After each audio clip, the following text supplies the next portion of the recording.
Halo semua, perkenalkan saya Selvi Marpaung. Nah, beberapa waktu lalu, saya sudah mengikuti kegiatan Weekend Moral pada mata kuliah Filsafat Moral. Pada kegiatan tersebut, ada banyak sesi berharga yang telah dibahas. Nah, salah satu sesi yang paling menarik buat saya, dan yang paling mengesankan, yaitu tentang relasi yang aman. Apa sih yang terlintas di benak teman-teman saat mendengar kata relasi yang aman? Dulu saya berpikir kalau relasi yang aman itu sesederhana hubungan pacaran yang bebas dari toxic relationship. Tapi setelah merenungkan dinamika kemarin, saya sadar kalau relasi yang aman itu jauh lebih luas. Mencakup hubungan kita dengan keluarga, teman, sahabat, pasangan, bahkan orang-orang di sekitar kita setiap harinya. Dan kunci utama dari relasi yang aman itu adalah cara kita menetapkan batasan diri atau disebut dengan boundaries.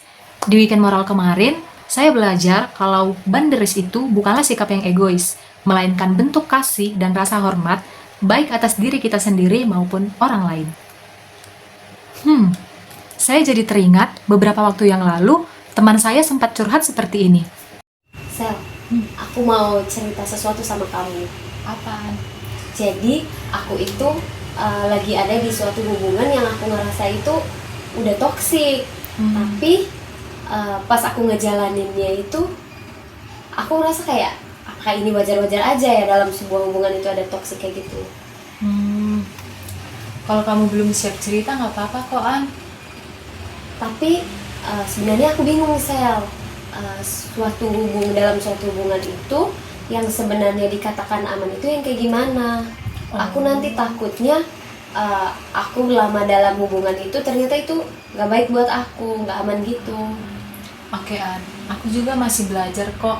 Mungkin kita bisa cari tahu bareng-bareng ya untuk relasi yang aman itu kayak gimana, supaya nanti kita nggak masuk ke pola yang sama lagi. Oke, Sel, makasih ya, Sel. Udah mau dengerin cerita aku tanpa ngejat aku. Oke.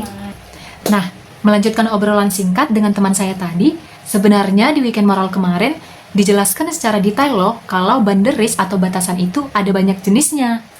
Seperti physical boundaries, di mana kita dapat menentukan seberapa dekat orang lain boleh menyentuh tubuh kita secara fisik. Kemudian ada yang namanya sexual boundaries, di mana batasan pribadi yang kita tetapkan terkait aktivitas seksual demi menjaga integritas diri kita sebagai insan seksual. Dan selanjutnya ada yang namanya emotional boundaries, di mana cara kita untuk mengatur diri kita sendiri agar perasaan tidak dipengaruhi oleh orang lain atau energi negatif yang dibawa oleh orang lain tidak masuk ke dalam diri kita.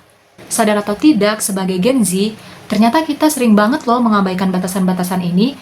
Terkadang takut dibilang sombong atau kuper, kurang pergaulan. Padahal, mengenali batasan fisik, emosional, hingga seksual merupakan fondasi dasar untuk menciptakan ruang yang aman bagi kesehatan mental kita. Nah, kutipan dari Brené Brown ini menampar saya banget loh. Brené Brown berkata bahwa menetapkan batasan itu butuh keberanian untuk mencintai diri sendiri, walaupun saya harus mengambil risiko untuk mengecewakan orang lain. Kemudian, melodi dan lirik lagu dari Fix You milik Coldplay ini selalu mengingatkan saya bahwa esensi dari relasi yang aman adalah kehadiran yang tulus untuk menemani, bukan untuk mengontrol atau memaksakan kehendak pribadi. Sebagai seorang Kristen, saya melihat konsep boundaries dan relasi yang aman ini berakar kuat pada teladan kasih Kristus. Dalam kitab 1 Korintus pasal 13 ayat yang keempat, Rasul Paulus menuliskan bahwa kasih itu sabar, murah hati, dan tidak mencari keuntungan diri sendiri. Kasih yang sejati menghargai kebebasan serta martabat sesamanya, bukan mengikat, bahkan mengeksploitasi. Yesus sendiri selalu menciptakan ruang yang aman bagi setiap orang yang ditemuinya. Dia mendengarkan tanpa menghakimi, bahkan menerima seseorang tanpa syarat. Melalui kegiatan Weekend Moral ini, saya pulang dengan membawa kesadaran baru, yaitu menjaga relasi yang aman merupakan tanggung jawab iman. Saya berhak menetapkan batasan yang sehat demi menjaga kekudusan diri dan kedamaian emosional. Sekaligus, saya juga wajib menjadi ruang yang aman bagi keluarga, teman, sahabat, maupun pasangan saya. Buat teman-teman semua yang lagi menonton video ini, apabila saat ini kamu sedang berada dalam relasi yang membuat kamu terus-menerus dalam keadaan takut, cemas, tertekan, ataupun merasa tidak aman menjadi diri sendiri, Cobalah kamu jeda dan berhenti sejenak, dan pikirkan, apakah kamu benar-benar telah berada dalam relasi yang aman? Cukup sekian sharing dari saya, kiranya cerita ini dapat menjadi berkat dan juga bermanfaat untuk kita semua. Terima kasih sudah mendengarkan, sampai jumpa.